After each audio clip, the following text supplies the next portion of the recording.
Just like the first school you went to was called primary school, the first colours we will look at are primary colours.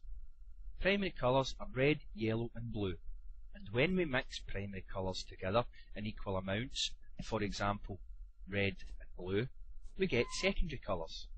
Secondary colours are green, orange and violet, and when we mix a secondary colour with a primary colour, for example blue and green, not only do we get blue-green, but we get tertiary colours. Red-orange, red-violet, violet-blue, blue-green, green-yellow, yellow-orange can all be obtained from mixing a primary and a secondary colour together. If you add all these colours into a picture, you get the colour wheel. The colour wheel has been used for centuries. In fact, in 1666 a man called Sir Isaac Newton was supposed to have put the first colour wheel together to demonstrate how colour can be used.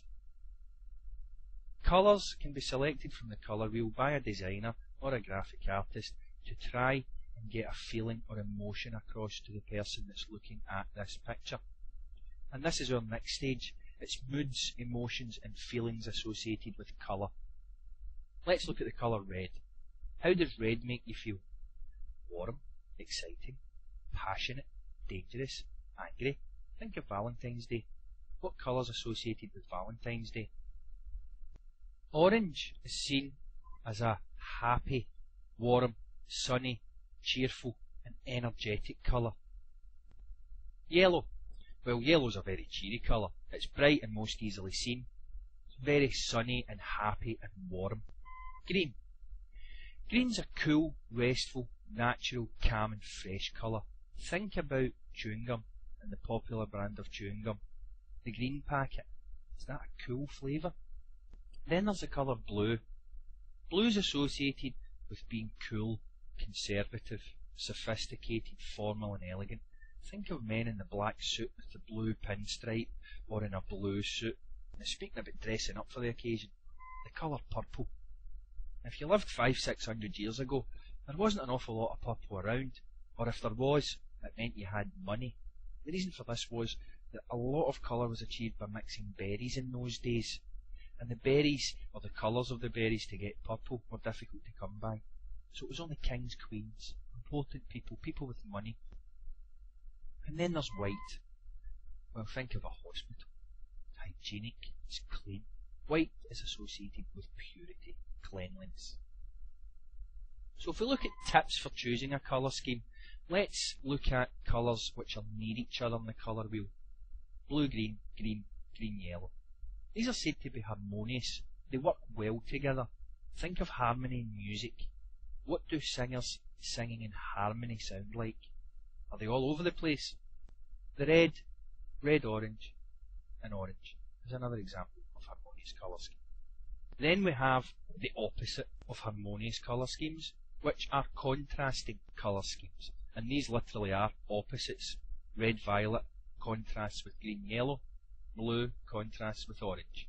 And when we use these colours, we make a bold statement. Things jump out, shout out at us. Then there's an exciting colour scheme. Yellow, blue and red's one example, but you can move that to anywhere in the colour wheel. Green, orange, violet. They would be an exciting colour scheme. But think of yellow, blue and red. Think of clowns. Which colours do clowns choose to wear in their clothes? So harmony, well, that's colours close to each other on the colour wheel. Very easy in the eye, and it creates a relaxing image. Contrast, colours far apart the colour wheel. Very eye-catching, makes objects stand out, and they're complementary.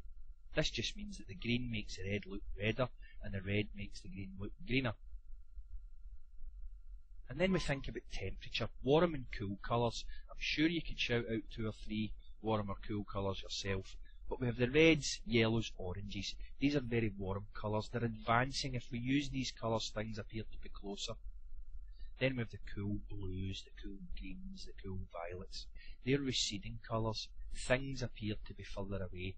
And if you actually get a chance to look at these 2 rooms, you'll see that the room on the left hand side, the warm room, seems that little bit bigger than the blue room. And finally, tints and shades. A tint's basically where we add white to a colour to give it an impression of softness, and we get pastel colours from doing this. A shade is where we add black or grey, and dark shades make objects look solid or heavy. So back to our colour wheel, and with the knowledge you've got in this podcast, hopefully you will be able to choose and use colour in a whole new different way. Good luck.